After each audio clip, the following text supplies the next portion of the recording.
Welcome to Iron Butterfly Podcast. My name is Megan Jaffer. And I'm Katie Hopkins, and we'll be your hosts. We created Iron Butterfly Podcast in honor of Eloise Page, the original Iron Butterfly.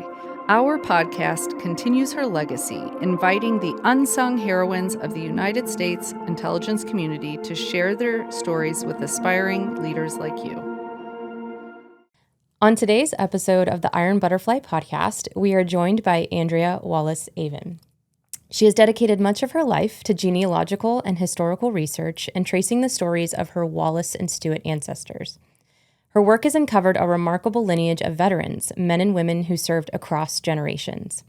Among them is her aunt, Jane Wallis Burrell, a pioneering intelligence officer who served in the Office of Strategic Services, better known as the OSS, in the Strategic Services Unit and the Central Intelligence Group after World War II.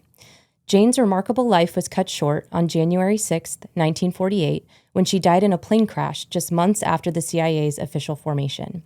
We're honored to have Andrea with us today to share her journey of discovery and to help us learn more about the life, service, and legacy of Jane Wallis Burrell. Andrea, welcome to Iron Butterfly. Welcome. Thank you. I'm excited to be here. We are thrilled to have you here. So I wanted to start off first by thanking Linda for introducing us. So a big shout out to Linda. She knew that this would be a good episode, and I think the listeners are going to agree. This episode is special because it's we're going to talk a little bit about you, but we're also going to talk a little bit about your aunt. And it's a historical episode, and we hear all the time from our listeners that we want more historical episodes. So thank you for coming. And tell us where you're coming from. So coming from Oklahoma, and but I've got family in the area, and so this was a nice trip for me to kind of combine things, and I really appreciate the opportunity. Oh, well, we're just thrilled. So we're going to just jump right in if you're ready. Sure. Okay. Let's go. So we like to start to and really talk a little bit about you.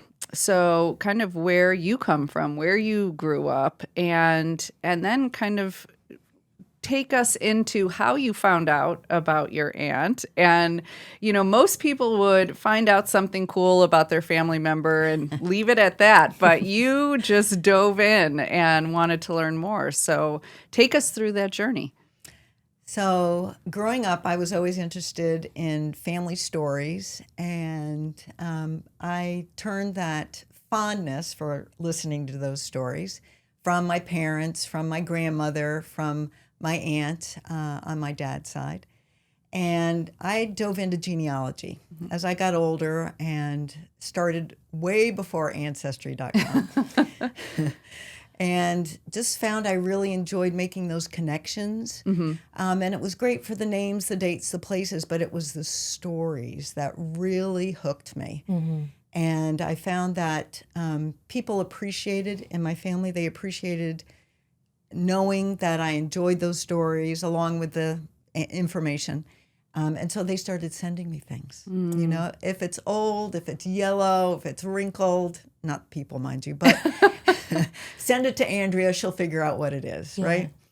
And so moving forward, you know, my father's mother, my grandmother, Grammy, we called her, and my dad, my mom, and my dad's sister, Mary Burton, they didn't really talk much about my Aunt Jane. And when her name came up, it was always kind of not much of a conversation. And we knew that she had died. We knew that she was in the OSS, and we understood that she was a courier.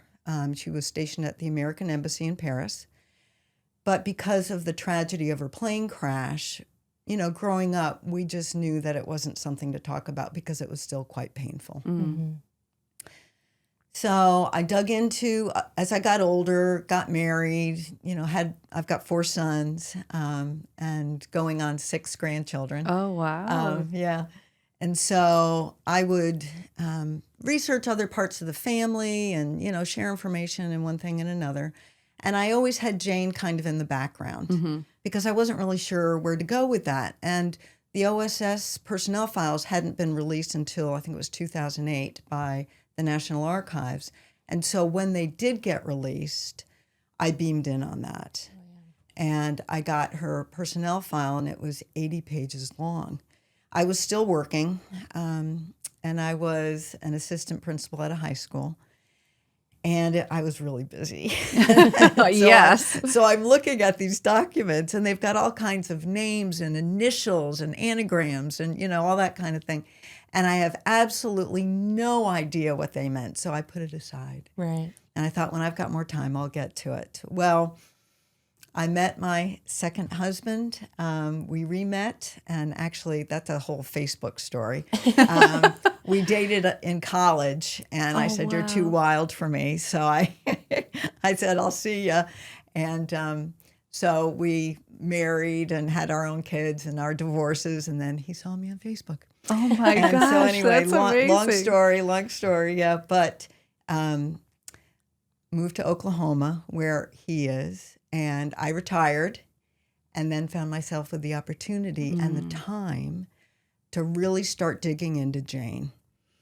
And so I got out that file from NARA, National Archives, and there were some family documents that had been passed down. And again, it was the Andrea will figure this out, let's give them to her. They were documents that the family kept about Jane. Mm-hmm. So I put those together, and we had a pool table at the time, and I just laid them all out. And I'm thinking, wow, I think I've really got something here. And her OSS personnel file was wonderful because it really detailed some things, but my knowledge was rather limited, okay? So I had to research the OSS. And again, I read books and articles, and I started contacting people. So I would contact the authors, and they would say, okay, I know this information, but so-and-so knows this. I want you to contact General so-and-so. I want you to do, and I did, it's like no harm, no foul. Yeah. Yeah. What are they going to say? No, that's yeah, sure, the worst. they can say no, but Yeah. they might lead me to somebody else. Right. Or they might have a snippet of information. Right. And indeed they did. And so one of the things I did was I joined the OSS Society. Mm-hmm. So that is a group of, and at the time when I joined, there were still members of the OSS that belonged to this group. And that was wonderful. But there were also people that were in intelligence. There were people that wanted to learn more about the OSS. There were also family members like myself that were trying to learn more. But there were experts in that community that knew a lot about the OSS. So you could post a question. They had a discussion board, and you never knew who you might, be able to contact. And there were wonderful people who helped me out with information about Jane. But one of the things that I found in my research and going through Jane's papers, and I brought it with me, and this was kind of cool.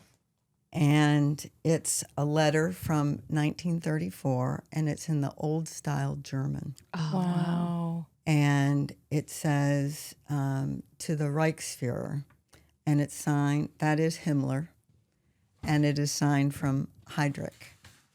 And these two were the architects of the Holocaust. Oh my goodness. And this was with Jane's papers. Now, it's dated from 1934.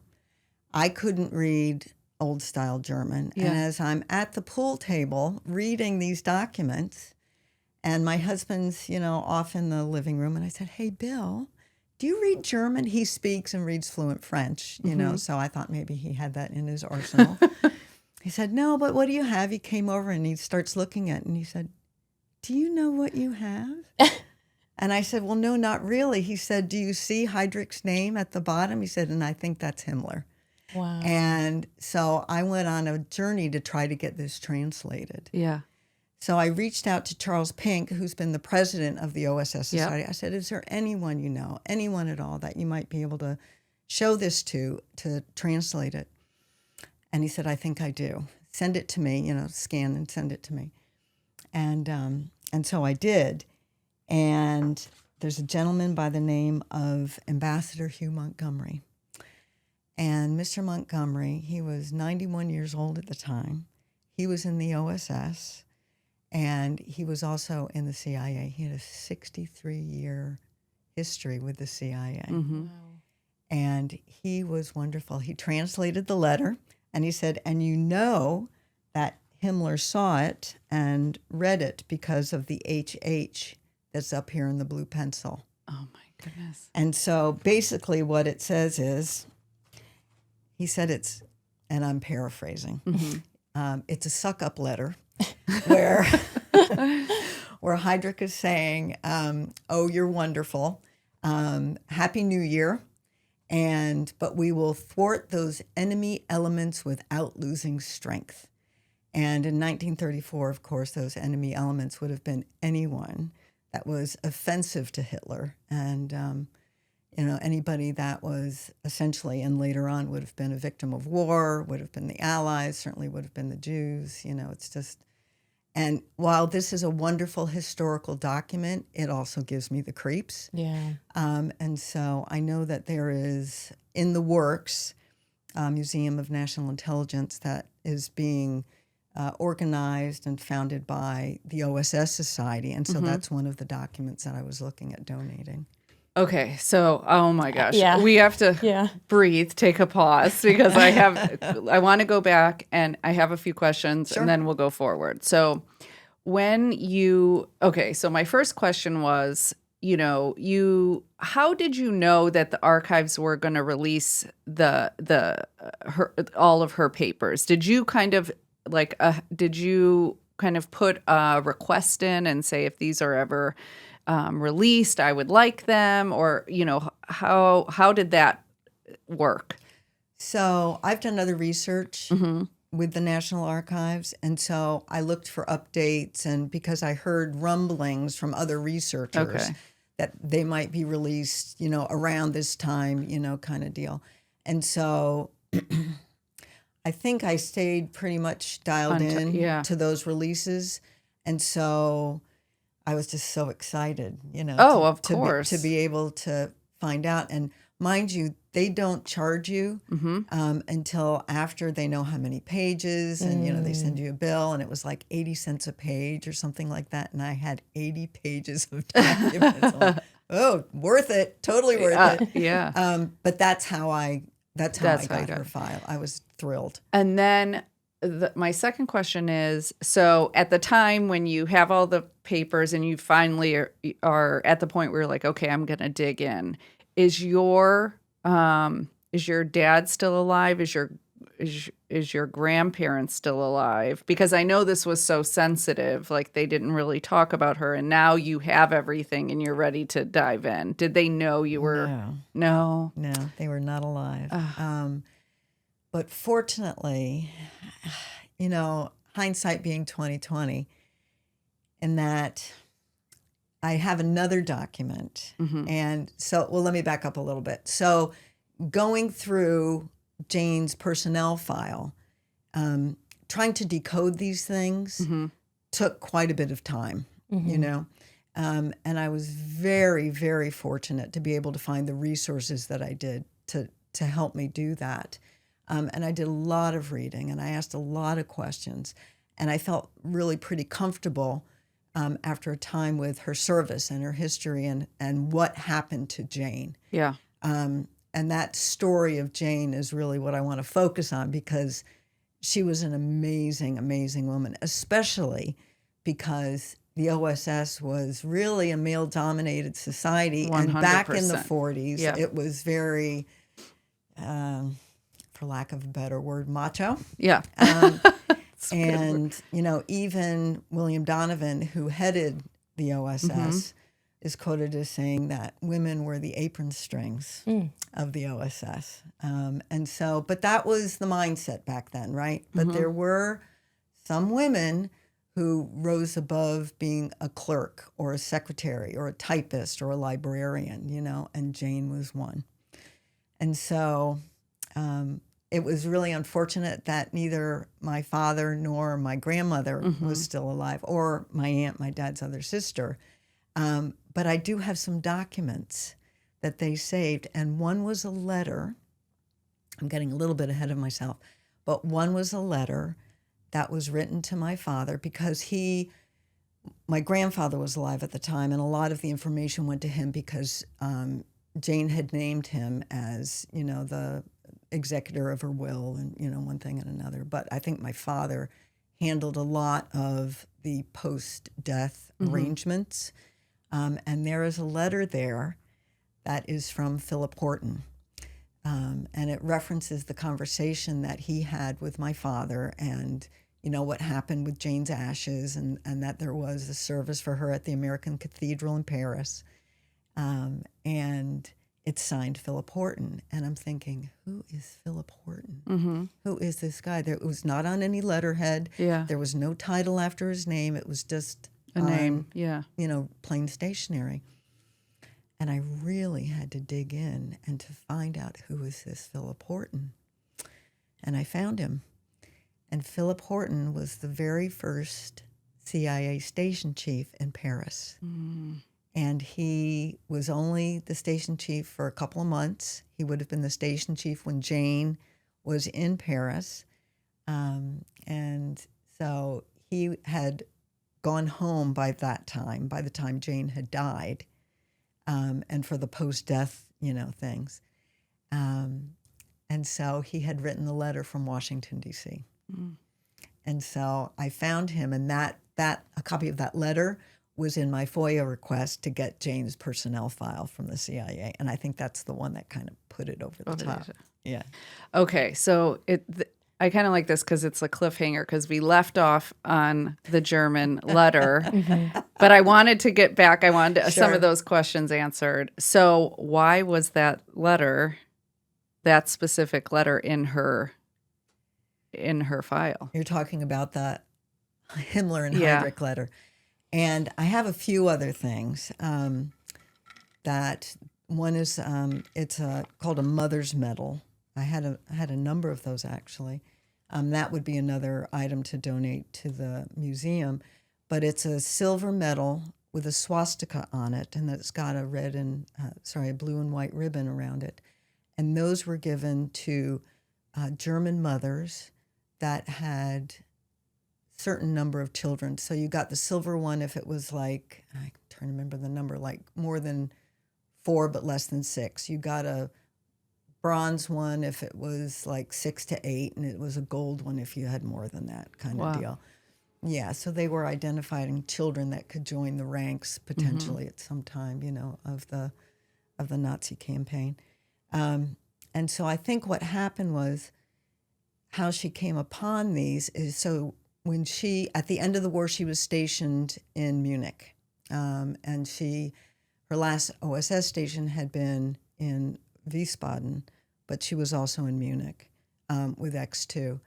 And I think what happened is that once the Nazis cleared out, that she went in and took things that reminded her of the victory of the Allies over, the powers of Axis, over, the Nazis, and particularly Heydrich and Himmler, because one of Jane's missions, if you will, was tracing the RHSA money trail for the art and the money, and Heydrich and Himmler were the ones that were in charge of that. Okay, and the RHSA was the Reich Main Security Office, and they were the ones that orchestrated taking advantage of the victims of war. So all that art, all the jewelry, the money, everything to fund the Third Reich, okay, and to fund the war.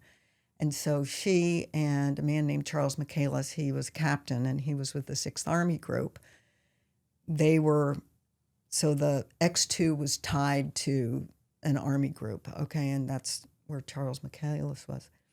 And so they were tracking Himmler and Heydrich and their operatives. And so I think that she went in and saw these things, and she's like, gotcha. Yeah.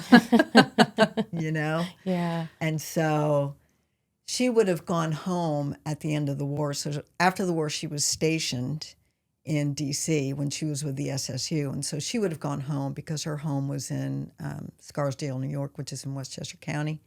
And so she would have had those things, and she would have kept them with her parents. And so, or actually she would have probably given them, well, no, her husband was still away. He was also in the war, so she would have given them to her parents to hold on to until she came home again. So, yeah, that's how I think she got those items. Wow. So I think let's kind of now start at like her life. And, I know we kind of we've gotten to how you came upon her life and what has happened, but now you've pieced it together. And so tell us about this, your fascinating aunt. I mean, you must be just so proud and honored to not just have her as an aunt, but be the steward of all this information, It's wonderful, and I'm so happy to be here and to be able to share this information with you and your audience. She was a remarkable woman, but I have to say she grew up in a pretty remarkable family. And yeah, I realize I'm one of those family members, but, be that as it may. So her parents, my Grammy and Gramps. So Gramps was, he was a remarkable man. So he grew up in Dubuque, Iowa. He was one of 4 sons, and I find it interesting that I also have 4 sons. But he grew up in a family that they had some money, and so he was well educated. He went to Yale and came back and decided, and he was a writer. He had always been a writer. He wrote poetry. He published 4 books of poetry. Oh, wow. Yeah. And so, but he decided that he was going to write for a newspaper.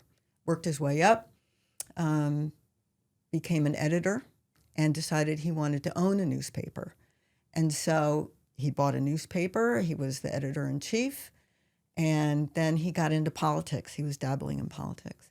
And he decided that he was going to run for mayor. And he was the kind of guy that was always advocating for the regular guy.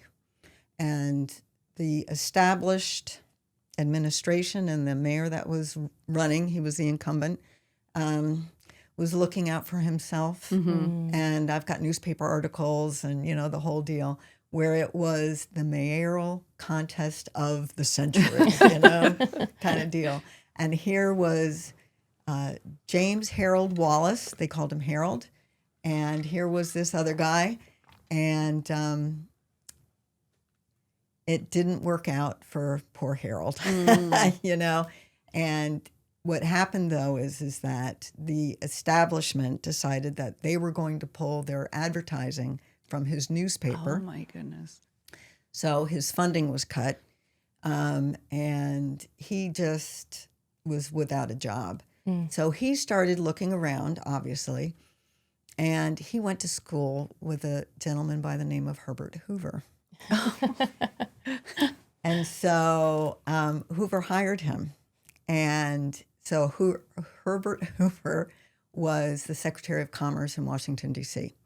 And he hired my grandfather, and they hired him to be his confidential assistant.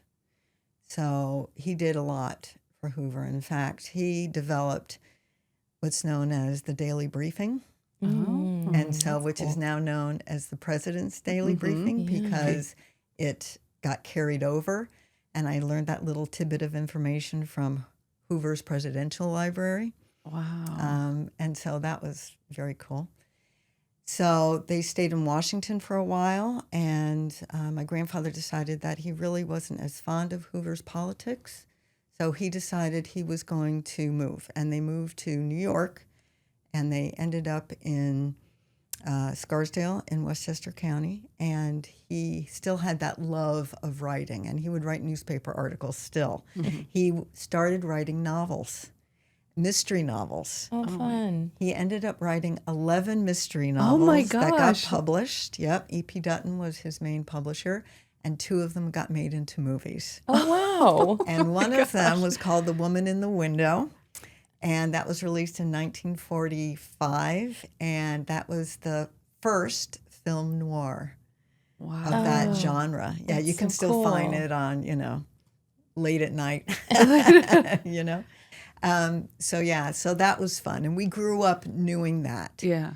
And Jane would have grown up, certainly with that environment. They used to have their, evening soirees where they would have artists and authors come, and, they would have these wonderful evenings. And Robert Benchley was one of the authors that came over, and my dad's best friend was his son, Nat Benchley. Wow. Yeah, so they grew up in that kind of environment, Yeah. And so Jane went to Smith College in Northampton, Massachusetts, and another relatively famous woman went there. Her name was Julia Child. And so Jane got married. She eloped with a man named Burrell, and he, wonderful from what I understand, he was a great guy, and they didn't have any children, but 10 years after they got married, the war started, and so he decided that he was going to join the effort, and he went into the Naval Reserve. And so they got transferred to the Anacostia Naval Air Station. So he went off, and he was in actually Operation Husky, and which was the invasion of Sicily. And so Jane is in an apartment in Washington, D.C., and she's like, okay, what do I do? Mm-hmm. And I think what happened, I don't know for sure, but what I can imagine happened is that she got a hold of her dad and said, here I am in Washington, D.C. What do you think I should do? And I can imagine him saying, I've got some contacts there still, How about maybe the OSS might be good for you? So she said, okay, let me give it a try. And I do have her, I didn't bring it with me, but I do have her application. Oh, And yep. And that was with the, not only was it with the papers that I got from NARA, but it was with her personal file that's cool. that I have, that the family saved. So she started off, and she actually started in March of 1943, and she started in research and analysis. And she started off in the pictorial records section. And what I came to find out is that what she did is she was an analyst in the pictorial records section. Now, on her her job description, her when she had all her jobs reported at the end of her time with the OSS, it said she was a clerk, and the title of what they did is not necessarily what they did. And that followed through to the SSU, to the CIG, and indeed even with the CIA. So it said she was a clerk, but I knew she was in the pictorial records section because that's what was delineated. And so what she did was she would identify things of strategic interest to the Allies. And so whether it would be from aerial photographs, whether it would be from pictures, whether it would be from stills from movies, she would be able to identify things that, oh, okay, so here's a factory, that might be of interest. Here's a railroad station, that might be of interest, those kinds of things. And they would get passed on and shared with the powers that be. So in December of 1943, she then got flown over to London. And there must have been something in what she did and how she did it that piqued people's interests. And so she was actually with the chief at that London station. And I kind of know what she did, but I just know it was something that had to do with, she was also an analyst there, and she was analyzing records, but I don't necessarily know what kind of records because she was there for such a short period of time because she went into X2, and that is the counter-espionage branch. And I also have a letter of condolence that was written by James Murphy, who was over X2, And it says, it was a condolence letter written specifically to my grandmother. And James Murphy said, condolences, I'm so sorry for what happened from the airplane crash. But I was the one that recruited Jane to X2. Oh, wow. That's really cool. Yeah, it was very cool. That's a... Can I? Oh, I'm Go, sorry. no. Go ahead. I'm just curious. When she was in school, in college, do you Yes. know what she studied? Yes, thank you. French language and literature. So Okay. she was fluent in French, which helped with the recruiting effort, Right. for her to. Right. So after she got recruited in London, she got stationed in Paris, and so she was sent there after the Allies retook Paris. Okay. That was going to be my next question. And so I have some documents, and these are from the London archives with a mission that she was on. And again, they were trying to track the money trail. And so there was a man named René Ney, and he was French, and his wife, and they were a dynamic duo working for the bad guys. And so they were handling money, and so they were Jane and Michaelis were trying to track where that money went. And I've done a lot of research in various areas, and so it's like no stone unturned. So that's why I reached out to the London archives. So that was cool, to find that. So she was stationed in Paris for a time. There was also another asset, and this one got flipped to work for the OSS. And she helped handle him, and his name was Nebel, and his code name was Ostrich. And he was trained to destroy the pipelines that ran through France for the Nazis. And so she was able to handle him and track him. And what they did was they ended up feeding him false information that got back to Hitler. And later on, Hitler personally gave him a citation for doing such a good job for the Nazis. Oh, wow. Yeah, so that was fun to unearth. And so then there was another asset that was handled, and his name was George Spitz. And George Spitz, and he actually spent quite a bit of time in the United States. He had brothers that were bankers, so he also helped in, with the banking. But he went back, and he was Austrian, and he was Jewish. And I bring that up because when he was back in Austria, and then he was in Germany, he was an art dealer, and he also dabbled in banking. But he became an unscrupulous art dealer, and he did this because the Nazis decided that they wanted him to sell things, to be able to make money for the Third Reich, and they twisted his arm and coerced him because he was Jewish. And so he did. But I think he was also doing some things on the side that were, unsavory. And so Jane and Michaelis, though, were able to flip him and to help find some things, one of which. So Jane was involved with this effort as well, where Spitz, and there was another name named Gunter Wissmann, and they were also involved with finding gold and finding artwork and finding jewelry and then selling it and making money for the Third Reich. So they were all leading Jane and Michaelis and some others, Eric Tim from X2, to a secret location in the woods, in the forest outside Munich, where they unearthed a stash of gold coins. Oh my gosh. Wow. And these gold coins in today's money would be worth over $3 million. Wow. Oh my gosh. Wow. Yeah. And so I have a document that also says that Jane was the one that ended up counting the money. She sat there. So, right? And so that was kind of fun, and the family says, okay, what happened to that money, Mom?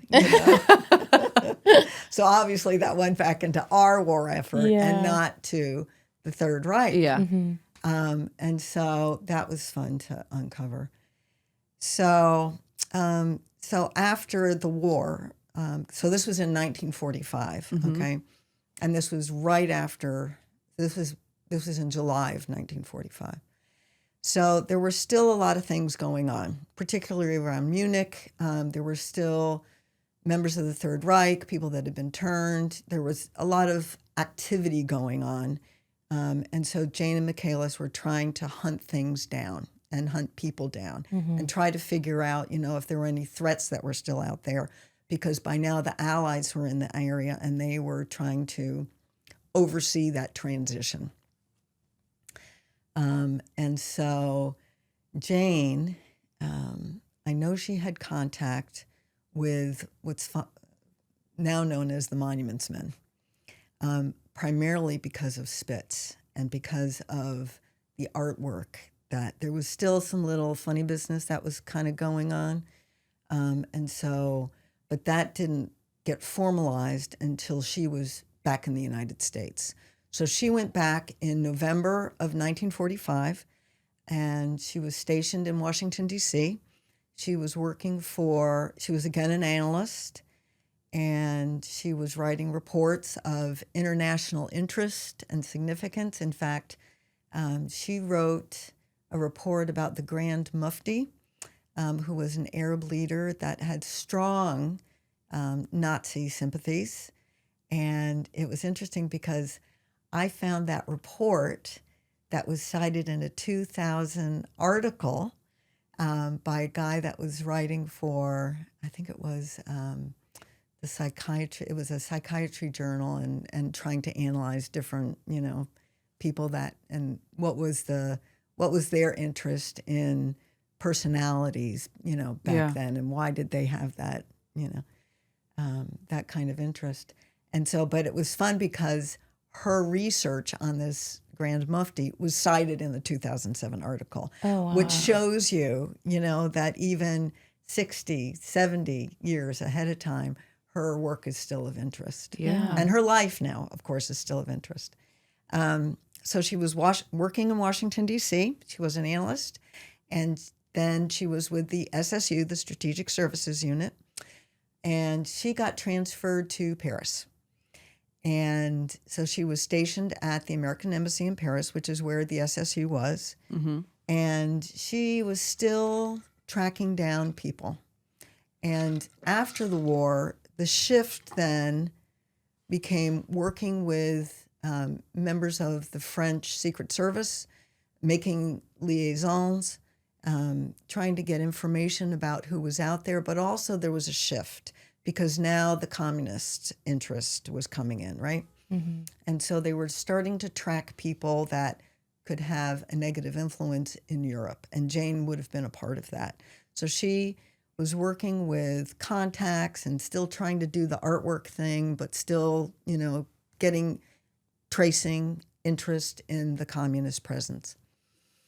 And so one of the things that happened was the Dutch and the Belgians were still trying to figure out the artwork that was stolen, okay? And so I found out that they wanted to talk to Jane and to Michaelis about George Spitz, because they were trying to figure out what artwork he had. And if he didn't have any more, where it went. Yeah. And so Spitz was getting hard to locate, but they knew where Jane was, and they knew where Michaelis was. So Michaelis ended up in Paris. He was of French ancestry. And so he ended up as a sports promoter, and he built a big sporting arena in Paris, yeah. And they knew Jane was still in intelligence. So they, and this is Frans Bodin. He was the Belgian representative for the Central Collection Point. And he was primarily stationed in Munich, but he traveled frequently to Belgium because he was the Belgian representative. And he's from the Brussels area. And so Jane was to give testimony along with another woman about Spitz. Now, it wouldn't have been like in a courtroom or anything like that. It would have been an information gathering thing. And so now we're moving in terms of the organization that she would have been with. She went from the SSU, and at the American Embassy in Paris, that's where the CIG was, the Central Intelligence Group. Mm-hmm. But then in September of 1947, that's when the Central Intelligence Agency was founded, and Jane was still there. So the Paris station for the CIA was at the American Embassy in Paris. And so when Jane was called to testify, if you will, was in December of 1947. And so she went on a airplane trip to Brussels from Paris, out of Le Bourget, which is just a little bit northeast. And I know she was in Brussels. I have the list of her apartment effects from the Department of State file, because they're the ones that also had a hand in settling her post-death affairs. And the apartment key for where she stayed was in those personal effects. Yeah. Along with a list of whatever jewelry and things that she had, and one thing and another. And this ring. Oh my gosh. That's so beautiful. Was in one of was on the list. It's so crazy as I noticed your jewelry when you walked in, but as you've been talking, I've been staring at that ring specifically. Oh my gosh. This was Jane's ring. Wow. And I should point out another piece of jewelry. That's this bracelet. And the beads are made from my grandmother's wedding gown. Oh, that's I love that. So It's going to make me tear up. I wanted her with me today as well. Oh, wow. That's such a good idea. Yeah. I'm like, wait. They got married in 1910. So, yeah, I thought I would bring Grammy with me. Thank you for as well sharing as that. Jane. Yeah. Oh, you bet. So Jane went on that airplane. Excuse me. And the airplane crash when she died was on the return trip. And so, as you can imagine, my grandparents were just devastated. My father was devastated. His other sister was just devastated. And the plane had 16 people on it, including the crew. 15 were killed. One survived. It was a Polish female teenager. Wow. Who ended up working as a professor at a college in the United States. Oh, wow.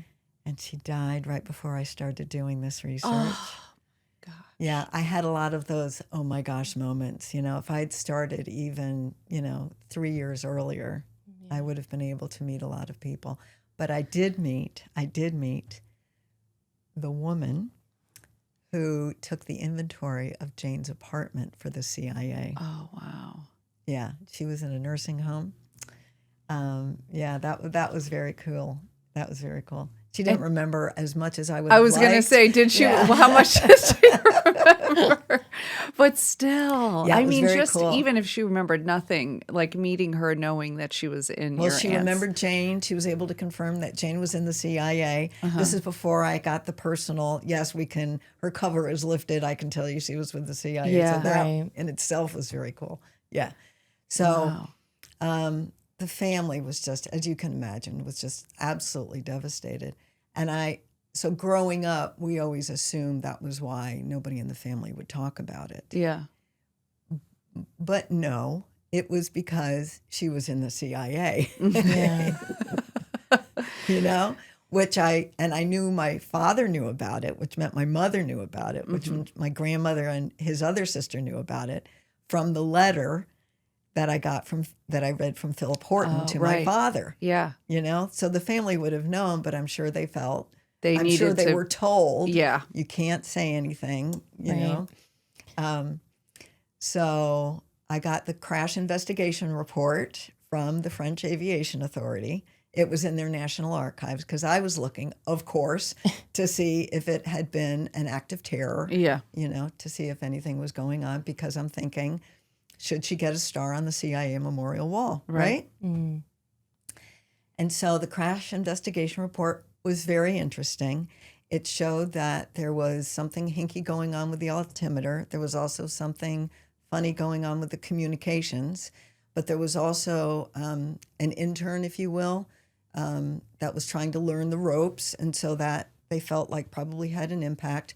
But the weather was also a huge impact. And so the pilot, it was a really bad storm. When they were coming in, the pilot had the opportunity to go around. He had the opportunity to wait. You know, he didn't need to take off necessarily. When he did, they knew the storm was coming. I don't think they knew it was going to be as bad. Yeah. And so he didn't land really on the tarmac. He kind of landed on the soft ground before the tarmac. And so that caused the plane to flip, and it caught fire, and it was huge. It was a huge deal. So it was on landing. It was on, yeah, it on wasn't like a landing. technical Yeah, it was thing. landing, and it shut down the airport for a while. You know, it was a hot mess. Oh, no. So was her husband still alive at that point? Yes, he was. And, you know, it was just such a shame. But when she came back, you know, in 1945, and he came back a little bit before that. And, you know, they had found that the war had changed them. Of course. You know, he actually left in 1941, and they both came back in 1945. And so, you know, you're talking 4 years. Yeah. And what they've seen and experienced. And it changed them, you know. And so they separated, and they ended up getting a divorce it was actually 1947 they got a divorce. oh, wow. Yeah. You know what I find so interesting about Jane's story, and particularly because knowing what we know now of the CIA, at the time, you know, she started as an analyst, but it sounds like when she went to London, she was recruited by, was it X2? That's right. James Murphy. She essentially became a case officer. She was a case officer, and thank you for pointing that out. You know, throughout her career, she kind of bucked the system, I feel like, Right. you know, and she was a strong, independent woman, and she was able to do things that most women did not do. Right. Yeah. You know, I give a presentation, it's called "And She Was One." And she was a woman that was a case officer, even when she was in research and analysis. She was an analyst, you know, and she did things that the women just didn't do, you know. And I had the opportunity in my research to speak with Betty McIntosh, and wow, she was a legend. She was also in the OSS, and she was also in the CIA, and she was also a case officer, and she was amazing. And one of the things that she shared with me is, you know, when Jane did her training for X2, she would have had the same training as the men and with the men. Right. And that really kind of opened my eyes, because how many women would be doing that? Well, and you could guarantee back then that they weren't thrilled, the Right. men, Oh, for that sure. she was there. And I think that through your whole story, I just kept thinking, you know, we all know that she is incredible, but the grit that she must have had, because I know going through, even from the beginning as an analyst, I am sure a lot of men were not supportive. They Oh, I'm probably gave sure. her a very hard time, you know, and despite it all, she was like, this is the mission. This is what I want to do. I want to, you know, and she excelled and kind of Yeah. grew. And just the grit she must have had. Well, and she prevailed, right? Yeah. You know, and when you look at the kind of people that were in the OSS, they were mostly in their early 30s. They were educated. They had a degree. Most of them spoke at least one foreign language. And Jane fit the bill, regardless of her gender. Yeah. Right. You know? And I feel like, given her background, her experience, her family background, you know, where they engaged in conversation, you were encouraged to speak up for yourself. Yeah. You know, you were encouraged to give your point of view. You know, I'm sure she prevailed. Right. You know, and I'm sure in her conversations with David, that, you know, David Burrell was her husband. I think I forgot to mention his first name before, but I'm sure they had those kinds of conversations as well, Yeah. you know? And so it was just a real thrill for me to be able to find that information. And so when I was discovering her journey with the CIA, I had wonderful conversations with the then historian, and he said, you know, you need to understand that what she did was really, really unusual. He said, I can't emphasize that enough. And the fact that she was a case officer from the get-go, you know, when she was in X2 is remarkable, just remarkable. And so that is what I'm proud of. Yeah. You know, I'm proud of her journey. Yeah. I'm proud of the example that she can give, you know, to other women, not just at that time, but now. And in fact, we visited, my husband and I visited the agency in 2016, but we also went to an OSS society meeting. Mm-hmm.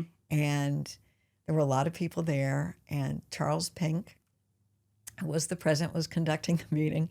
And he said, now, after the business and everything was over, he said, now, if anyone wants to stand up and ask a question or share some information or share a story even, this is the time. Please feel free. And I'm getting all kind of wiggly, you know, and I didn't say anything to my husband. And I'm thinking to myself, I need to share Jane's story. Nobody knows Jane's story. I have to share Jane's story. So I stood up and I shared Jane's story. And I concluded with, and this is a part that really drove it home for me, is that given that she was a founding member of the CIA Mm-hmm. and that she was a woman, but also given her time of death, which was in January of 1948, she was the first CIA officer to have died while in service. And so I shared that when I stood at the OSS meeting. And after the meeting, and Ambassador Hugh Montgomery was there. Mm-hmm. And so it was a thrill to meet him, you know, because we had been communicating not just about that letter, but about other things as well. He was with a young woman who was getting his life history, and she was with the agency. Mm-hmm. And she came up to me afterwards, and she said, I really have to thank you for sharing Jane's story, because it is upon her shoulders and the shoulders of the women like her that we have built our careers. Mm. And for me, that was made it. it. That Yeah. was, and I still carry that with me today. Yeah. I think that's why it's so important to have you on, and why people have asked us so many times to have these historical episodes, because all of the women who have come on, all of the women who listen to these episodes, I mean, it was built off of what your aunt did, and so it's incredible. Yeah. It really is. Now, I actually don't know the answer to this, but do you have a book about Jane yet? Do you plan on writing a book about Jane? That's the eternal question. I've been gathering information. Uh-huh. And yes, my plan is to write a book. There have been a number of articles out there about her that I've shared with the authors, you know, some information about her. And I have given information to an author who has included Jane in a book with other women about the CIA. But I feel like there needs to be a good book about Jane. Yeah. You know, and so, and her, including her early life, you know, and what it was like for her. And I've got some fun stories, but she is somebody that I think needs to be remembered. I 100% agree. And I just can hear people asking us. That's why I asked the question, is there a book? Is there a book? I want to know more, because I mean, yes, I think we've noticed even doing the podcast is that people want to know the background story, not just about her, her career, but how did she grow up and Right. the stories about living with your grandma and grandpa and, the parties they may have had and what kind of environment she grew up in. People love that. They want to know, because that's what they can relate to, Yes. right? Yes. So, we're all about however we can help you get that book done. We will help. Thank you. So I know you brought some artifacts, and I'd love for you just to kind of share with Well, us. that letter was one, which and was the jewelry was another. Yes. I did bring, we were talking about Jane training the same as the men with the men. Yeah. And so she would have had, they call that equipment for duty in the field, right? And I couldn't find the one document I really wanted to bring, but it was for the K pill. And so the K pill is the knockout pill. Yeah. Right. Oh. And they would have also gotten the L pill, which is the lethal pill. Yeah. And so the K pill was essentially hydrocodone, which is a painkiller. And so you give that to people with the intention of knocking them out. But I remember one of the provisos on that instruction sheet was, just be aware it could kill someone. So, like, okay. Duly noted. Yeah. But this piece of paper, it's dated November 7th, 1945, and Jane went home shortly after that, and it says, turned in one German pistol from Jane Burrell, caliber 25, number 71588, AGOD 826029, from an M.B. Spraggins who received it, lieutenant. Wow. And so, so this receipt, Oh my gosh. I'll share it with you. That's so cool. And you have to figure that's what, Wow. 80 years old now? Hold it up. Do you want to see? It's okay. You hold it so Okay. I don't have too many fingers touching it. That is really cool. Wow. Handwritten. It looks like just a regular piece of paper. Yeah, right? Yeah. Ripped even. Ripped, right? yeah. Whatever was available. Yeah, I thought that was kind of cool. And then I brought some pictures of her. So here's one of her in Paris at the Bois de Boulogne. This is in March of 1945. And there's one on the back of her at an orphanage in Paris. Those are cool. And here's one of her in Bourbourg, a couple of her in Bourbourg in Germany.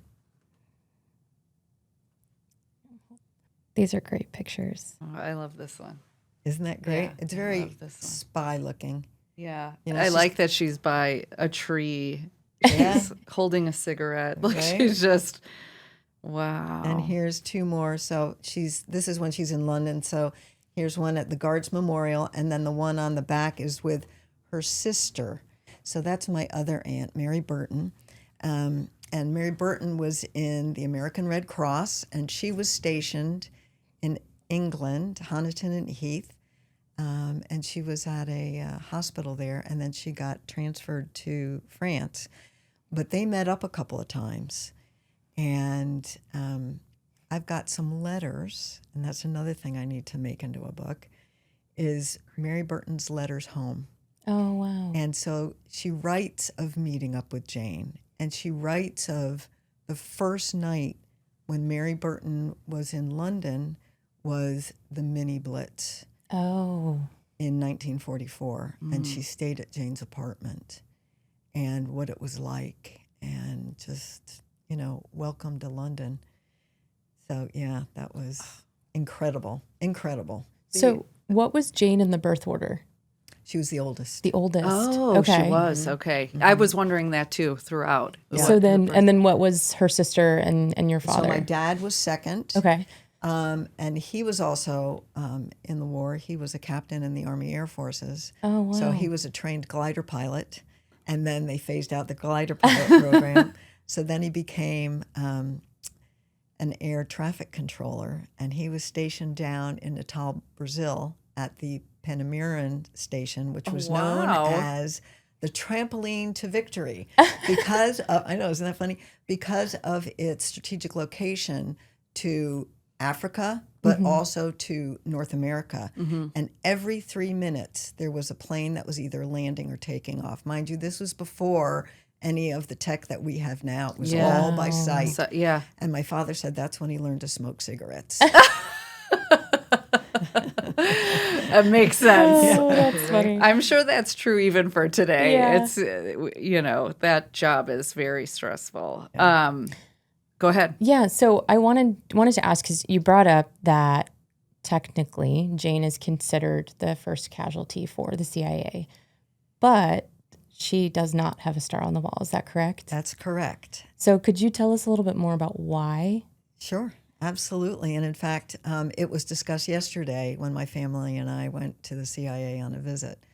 So we're still looking for information. Remember, I said that she was to give testimony, Yeah. Right. one, but I don't have a document that says that she was there to give testimony. Okay, we know she was there. We know she was supposed to be there. Yeah. Okay, but we don't have a document that says, yes, she was there. She gave the testimony. Okay, so I need that last document. And so that's what I'm combing the world for. You are in current. Yes, so I'm still in contact with the National Archives. I got a hold of the Belgian Secret Service. Yeah. I got a hold of their archives. They've been very cooperative.